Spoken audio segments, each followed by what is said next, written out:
अस्सलामु अलैकुम वरहमतुल्लाहि वबरकातुह।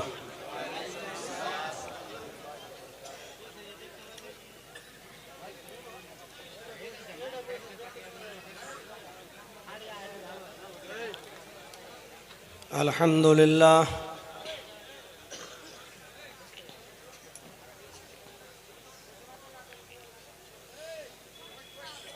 अल्हम्दुलिल्लाहि नहमदुहु व नस्तईनुहु व नस्तगफिरुह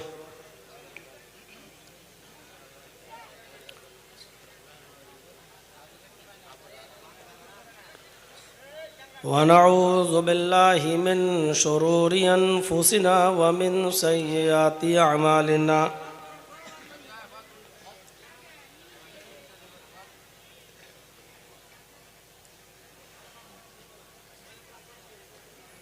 मन यहदिहिल्लाहु फला मुज़िल्ल लह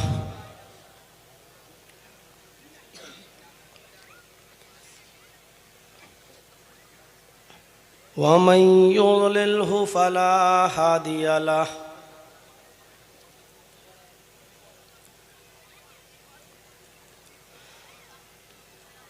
व अशहदु अल्ला इलाहा इल्लल्लाहु वहदहु ला शरीका लह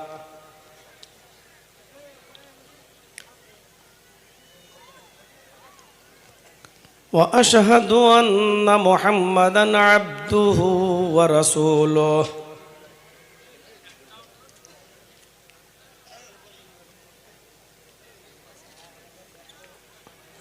अम्मा बाद फ़इन्न खैरल हदीस किताबुल्लाह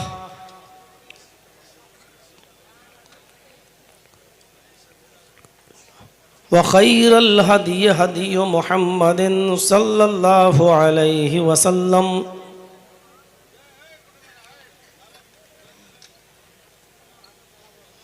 व शर्रिल उमूरि मुहदसातुहा व कुल्लु मुहदसतिन बिदअह व कुल्लु बिदअतिन ज़लालह व कुल्लु ज़लालतिन फिन्नार।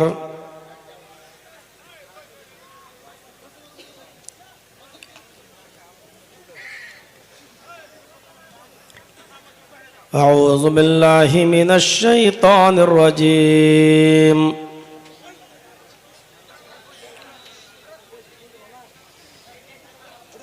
बिस्मिल्लाहिर रहमानिर रहीम।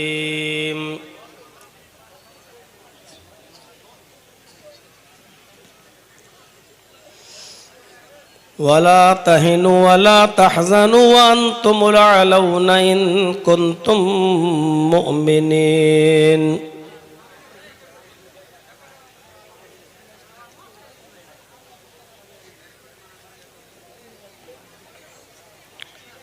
क़ाल अन्नबी सल्लल्लाहु अलैहि वसल्लम अल ईमानु बिज़उन व सबऊन शुअबतन फ़अफ़ज़लुहा क़ौलु ला इलाहा इल्लल्लाह व अदनाहा इमाततुल अज़ा अनित तरीक़ वल हयाउ शुअबतुम मिनल ईमान। रब्बि इश्रह ली सदरी व यस्सिर ली अमरी वहलुल उक़दतम मिन लिसानी यफ़क़हू क़ौली।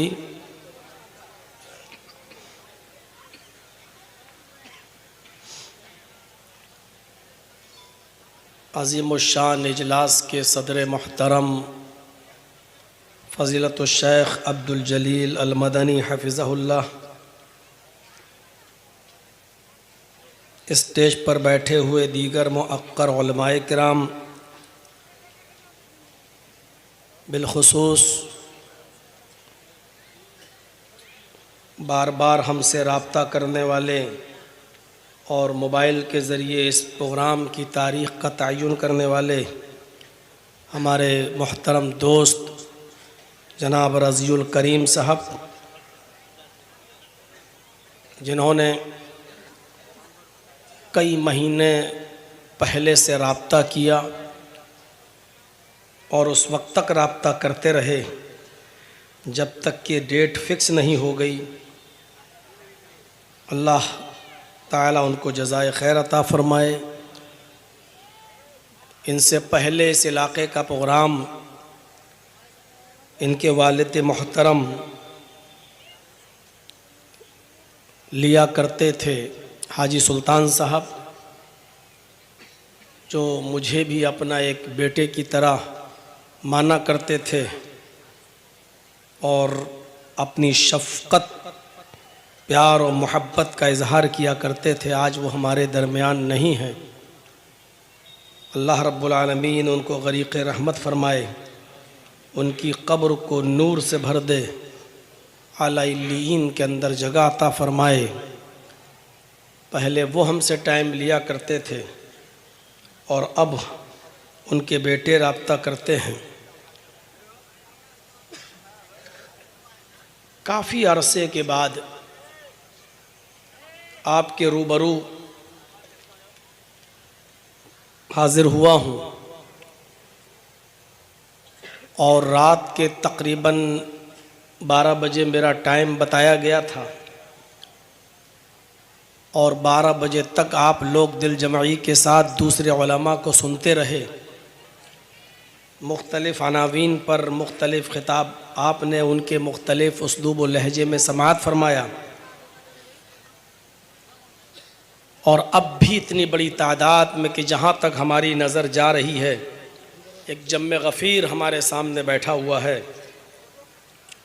अल्लाह रब्बुल आलमीन आपके बैठने को कबूल फ़रमाए, आपके यहाँ आने को कबूल फ़रमाए और जिस मकसद के तहत आपने ये प्रोग्राम यहाँ रखा है, अल्लाह रब्बुल आलमीन आपको उस मकसद में कामयाबी अता फ़रमाए और हम सब को, कहने वालों को भी और सुनने वालों को भी अल्लाह ताला अमल की तौफ़ीक़ अता फ़रमाए। पंखा थोड़ा इधर कर दीजिए क्योंकि कीड़े बहुत आ रहे हैं।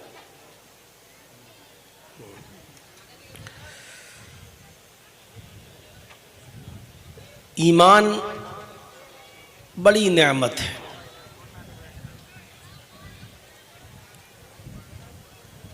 अल्लाह के नबी सल्लल्लाहु अलैहि वसल्लम ने हज़रत उमर फ़ारूक को मुखातब करके फ़रमाया था कि आए ख़त्ताब के बेटे सुन लो, सिर्फ ईमान वाले ही जन्नत के अंदर जाएंगे।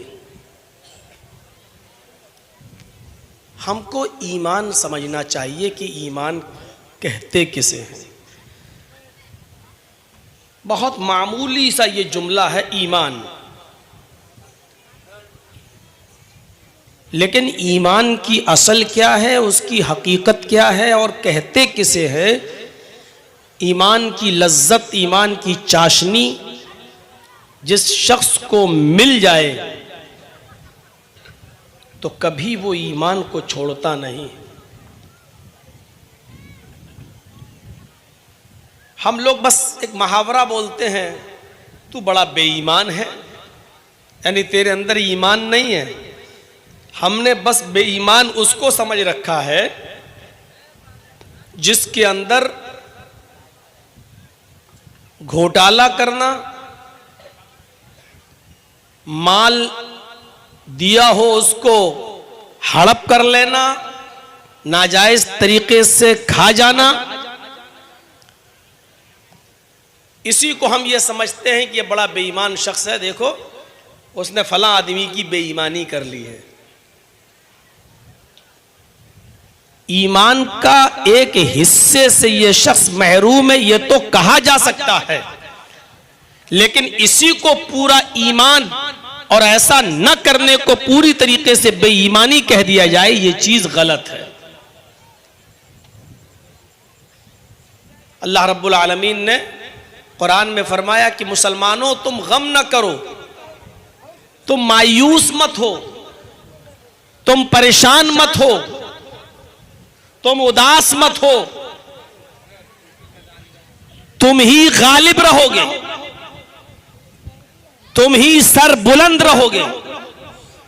हम तुम ही को इज्जत देंगे, तुम ही को बुलंदी अता फरमाएंगे, सरदारी देंगे, आला मकाम अता फरमाएंगे।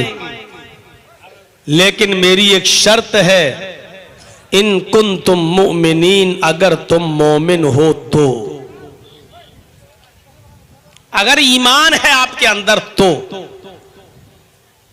इससे पता चल सकता है हमें और आपको कि ईमान की हैसियत क्या है। आज पूरे हिंदुस्तान के अंदर भारतीय कानून के मुताबिक और गृह मंत्रालय की रिपोर्ट के मुताबिक 20 करोड़ मुसलमान हैं। तो उनके यहां जो वोटर लिस्ट वगैरह में नाम है उस एतबार से 20 करोड़ माना जा सकता है, लेकिन 30 करोड़ 35 करोड़ भी कहा जाता है जिन लोगों के नाम वोटर लिस्ट वगैरह में नहीं, अगर उनको भी शामिल कर लिया जाए तो ये तादाद 30 करोड़ कम से कम 25 करोड़ से तो कम है ही नहीं। लेकिन अल्लाह कह रहा है कि हम तुम्ही को बुलंदी देंगे, तुम्ही को सरदारी देंगे, तुम्ही को आला मकाम देंगे, तुम्ही को हुकूमत देंगे। इन कुंतुम मोमिनीन, अगर तुम मोमिन हो तो। आज हमारे पास हुकूमत नहीं है, आज हमारे पास सरदारी नहीं है, आज हमारे पास इज्जत नहीं है। आज सबसे ज्यादा जलील हम हैं, सबसे ज्यादा रुस्वा हम हैं, सबसे ज्यादा परेशान हाल हम हैं। तो इसका मतलब यह है कि हमारे अंदर ईमान नहीं है, वरना सारी कायनात झूठी हो सकती है, अल्लाह का फरमान झूठा नहीं हो सकता। अल्लाह कह रहा हम इज्जत तुम्हें देंगे, सर बुलंदी तुम्हें देंगे, इन कुंतुम मुमिनीन। शर्त यह है कि पहले तुम अपने अंदर ईमान पैदा कर लो। आज हमारे अंदर ईमान नहीं है, अगर ईमान हमारे अंदर होता तो आज हमारी ये हालत नहीं होती जिस हालत से हम और आप गुजर रहे हैं। जो चाहता है हमें पकड़ लेता है, जो चाहता है कोई भी गोश्त को गाय का गोश्त कहकर ट्रेनों में हमारी रुसवाई होती है, हमारी दाढ़ी पकड़ के खींची जाती है, हमारे बुजुर्गों को भी नहीं छोड़ा जाता है। जहां मर्जी आई वहां पकड़ के बांध के मारा जाता है, पीटा जाता है, हमारी लिंचिंग की जाती है। आज हमारी कोई इज्जत नहीं है, कोई वैल्यू नहीं रही। इसका भी मुंह उधर है, उसका भी मुंह उधर है, पता ही नहीं चल रहा। एक तो इधर करो। असल में ये कीड़ा नहीं आता तो कोई बात नहीं, इतना है, 2 तो खा चुका हूं मैं अब तक। अब ये कम से कम एक पंखे का रुख इधर होना चाहिए, ठीक है। देखिए हमारी ये हालत आज कर दी गई है, और पूरी आलमी सतह पर देख लीजिए आज हमारा क्या हाल है। फिलिस्तीन के अंदर हमारा क्या हाल है, लबनान में हमारा क्या हाल है, सीरिया में हमारा क्या हाल है, ईरान में हमारा क्या हाल है, उर्दून और अलजायर में हमारा क्या हाल है, मराकश में हमारा क्या हाल है। पूरी आलमी सतह पर भी देखा जाए तो मुसलमान कहीं पर भी इज्जत के साथ नहीं है। ज़ुरिबत अलैहिमु ज़िल्लतु वल मस्कना, कायनात के किसी भी दौर में आज तक मुसलमान इतना जलील और इतना रुस्वा कभी नहीं देखा गया जो इस दौर में देखा जा रहा है। वला तहिनु वला तहज़नु व अंतुमुल अलौना इन कुंतुम मुमिनीन, मोमिनो तुम गम न करो, मोमिनो तुम मायूस मत हो जाओ, मोमिनो तुम परेशान मत हो। हम तुम्ही को बुलंदी देंगे, वान तुम तुम्ही आला रहोगे, तुम ही सर बुलंद रहोगे, तुम ही मालिक रहोगे। हम तुम्हें हुकूमत से नवाजेंगे, हम तुम्हें इज्जत देंगे, हम तुम्हें कामयाबी अता फरमाएंगे। इन कुंतुम मोमिनीन, पहले तुम मोमिन तो हो जाओ। ईमान बहुत वसी मौजू है। स्टेज के पास ही आप लोग बोलेंगे तो कैसे जहन बनेगा। अब सुनिए मेरे भाइयों, एक हदीस जो मैं आपको सुनाने जा रहा हूं। ईमान बहुत वसी चीज है, लेकिन आज सिर्फ 3 चीजें हम आपके सामने रखेंगे बस। अल्लाह के नबी सल्लल्लाहु अलैहि वसल्लम ने फरमाया, अल ईमान बिज़उ व सबऊन शुअबतन, ईमान की 70 से ज्यादा शाखाएं हैं, ब्रांचेस। 70 से ज्यादा ब्रांच है, 70 से ज्यादा शाखाएं हैं। 3 ब्रांच को, 3 शाखाओं को अल्लाह ने बयान किया है इस हदीस के अंदर। अल्लाह के नबी ने फरमाया ईमान की 70 से ज्यादा शाखाएं हैं। 70 से मुराद कसरत, 70 से मुराद यह नहीं है कि 70 ही है। 70 का लफ्ज अरबी में ज्यादती के लिए बोला जाता है, ज्यादती के लिए। जैसे यह कहा जाता है कि लोगों इस्तिग़फ़ार करो, अल्लाह के नबी ने फरमाया इस्तग़फ़िरू रब्बकुम व इन्नी ला अस्तग़फ़िरुल्लाह फिल यौमि मियत मर्रा। लोगों अपने रब से तौबा करो, अपने रब से मग़फ़िरत मांगो। मुहम्मदुर रसूलुल्लाह यानी मैं भी एक दिन में 24 घंटे में रातों दिन में 100 से ज्यादा बार अल्लाह रब्बुल आलमीन से मग़फ़िरत तलब करता हूं। तो 100 मरतबा मग़फ़िरत तलब करता हूं का मतलब मैं भी बहुत ज्यादा अल्लाह रब्बुल आलमीन से मग़फ़िरत तलब करता हूं। कहते नहीं अभी मारेंगे 100 जूते, तो 100 जूते का मतलब यह नहीं होता गिनती के 100 जूते, यानी बहुत ज्यादा मारेंगे।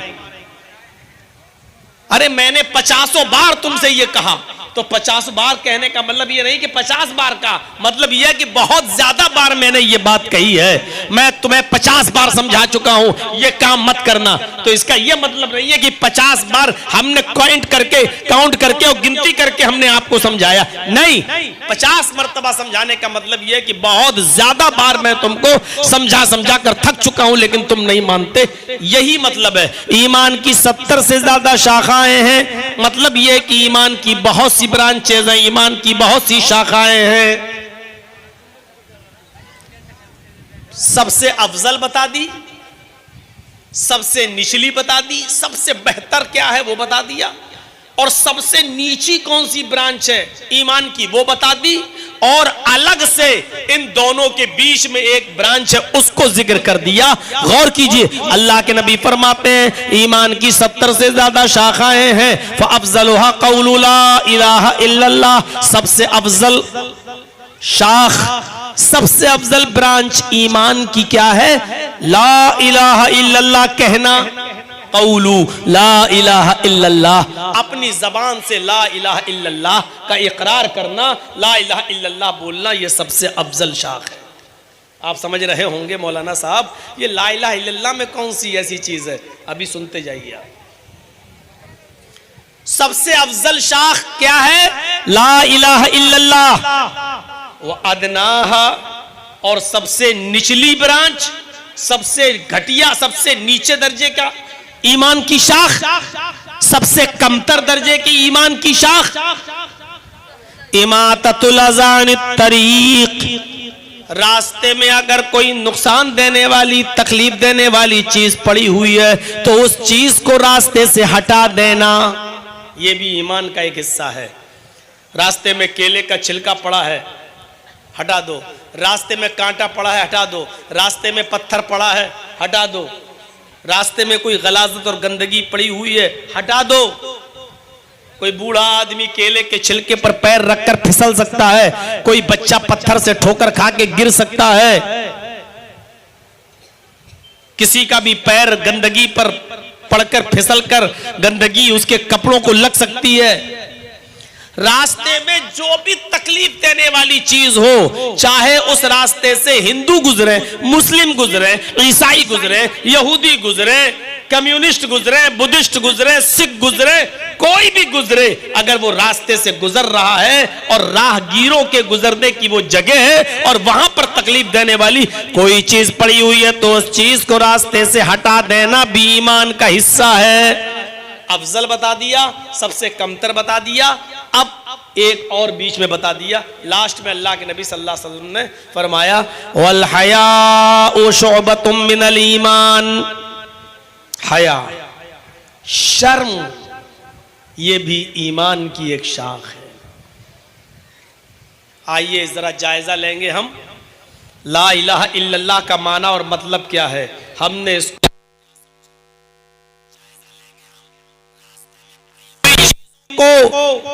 हटा देना ये कितना बड़ा नेक काम है। आज हम इससे गाफिल हैं। आज हमने अपनी गाड़ी को रास्ते में रोककर कोई पत्थर को हटा देना, बीच सड़क पर केले के छिलके को हटा देना अपनी शान और अपनी इज्जत के खिलाफ समझ रखा है, जबकि ये ईमान का एक हिस्सा है। लोगों को तकलीफ ना हो, उनको तकलीफ से बचाया जाए। और तीसरी चीज शर्म हया आज हमारे मुआशरे से निकल गई, खत्म हो गई। इसका आज 3 चीजों का जायजा लेंगे। हालांकि ईमान की बहुत सी शाखाएं हैं, लेकिन आज सिर्फ 3 ही चीजें हम बताएंगे आपको। पहली चीज ला इलाहा इल्लल्लाह कहना। ये ला इलाहा इल्लल्लाह वो कलमा है कि आप इस कलमे के बगैर इस्लाम में इंटर नहीं हो सकते हैं, दाखिल नहीं हो सकते हैं। ये गेट पास है। इस्लाम के अंदर दाखिल होने के लिए ये आपका गेट पास है, इसके बगैर आपको एंट्री नहीं मिल सकती है। और जब आपने ये कलमा पढ़ लिया तो सोच समझ कर पढ़ो। ये छोटा सा जुमला कोई मामूली जुमला नहीं। अरब के काफिर अच्छी तरह जानते थे ला इलाहा इल्लल्लाह पढ़ने के मतलब क्या है, इसीलिए वो जल्दी से ला इलाहा इल्लल्लाह नहीं पढ़ा करते थे।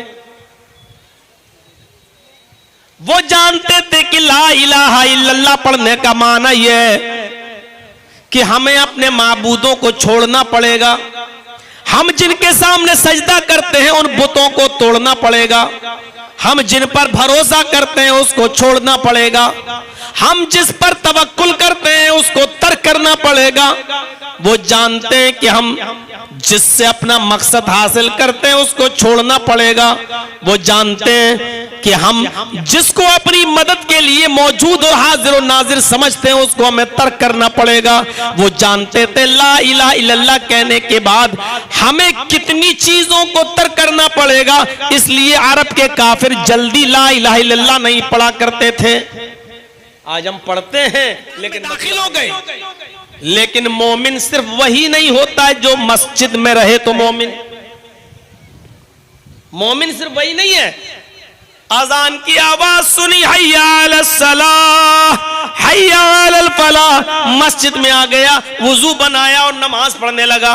बस मस्जिद में है तो मोमिन है, और मस्जिद से निकला तो ईमान उसके अंदर से निकल गया। ये ईमान नहीं है।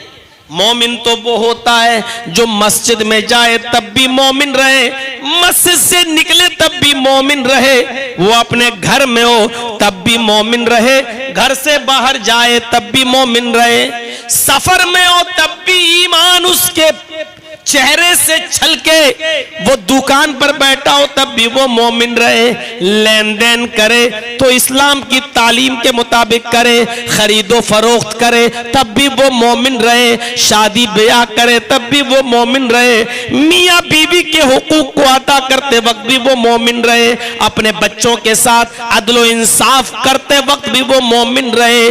मोमिन उसे कहते हैं जो हर जगह मोमिन हो। सिर्फ मस्जिद में आना और नमाज पढ़ लेना और नमाज पढ़ के निकल जाना ये मोमिन नहीं। आप दुकान पर बैठे हैं, मौका अच्छा है, एक आदमी अनजान है, आपका 100 रुपए का सामान 1000 रुपए में भी खरीदने के लिए तैयार है, आपने देखा है सीधा साधा है, और आप उसको 100 रुपए का माल 1000 रुपए में बेच रहे हैं और कह रहे हैं कि ये भाई साहब 950 में तो मैंने खरीदा है, हम आपको 700 में कैसे दे दें। 100 रुपए का माल आप 1000 रुपए में उसको दे रहे हैं। आप इस वक्त भी मोमिन रहे, आपके अंदर इस वक्त भी ईमान होना चाहिए। उठते बैठते, लेटते सोते, जागते खाते पीते, चलते फिरते, शादी ब्याह, दुकान, सफर, हजर, आप जहां कहीं भी हैं आप मोमिन रहिए। यह है ला इलाहा इल्लल्लाह का माना। जब आपने ला इलाहा इल्लल्लाह पढ़ लिया तो इसका साफ मतलब ये हुआ कि आपने इस बात का इकरार कर लिया, ला इलाहा इल्लल्लाह, अल्लाह के अलावा कोई माबूद नहीं। यानी आपने इस बात का इकरार कर लिया, ला माबूदा इल्लल्लाह, अल्लाह के अलावा कोई सजदा करने के लायक नहीं। ला इलाहा इल्लल्लाह का माना है ला मकसूदा इल्लल्लाह, अल्लाह के अलावा हमारा कोई मकसूद नहीं। ला इलाहा इल्लल्लाह का माना है ला मौजूदा इल्लल्लाह, हमारी हेल्प और मदद के लिए अल्लाह के अलावा कोई मौजूद नहीं। मेरे भाइयों, ला इलाहा इल्लल्लाह जिसने पढ़ा गोया कि उसने इकरार कर लिया अल्लाह ही हमारा माबूद, अल्लाह ही पर हमारा तवक्कुल, अल्लाह ही हमारा मसजूद, अल्लाह ही हमारा मददगार, अल्लाह ही हमारा हामी और नासिर, अल्लाह ही सब कुछ। उसने अपना सब कुछ अपने रब को मान लिया। मेरे भाइयों, यह ला इलाहा इल्लल्लाह का माना। अफजलुहा कौलु ला इलाहा इल्लल्लाह, अफजल चीज ला इलाहा इल्लल्लाह कहना। ये ईमान का पहला, अभी पहली चीज बतला रहा हूं आपको। इस ला इलाहा इल्लल्लाह कहने से, सुनिएगा, एक आदमी 70 साल गुनाह करते करते बूढ़ा हो गया, लेकिन अब उसको होश आया, बहुत गुनाह कर चुका, काफिर है वो।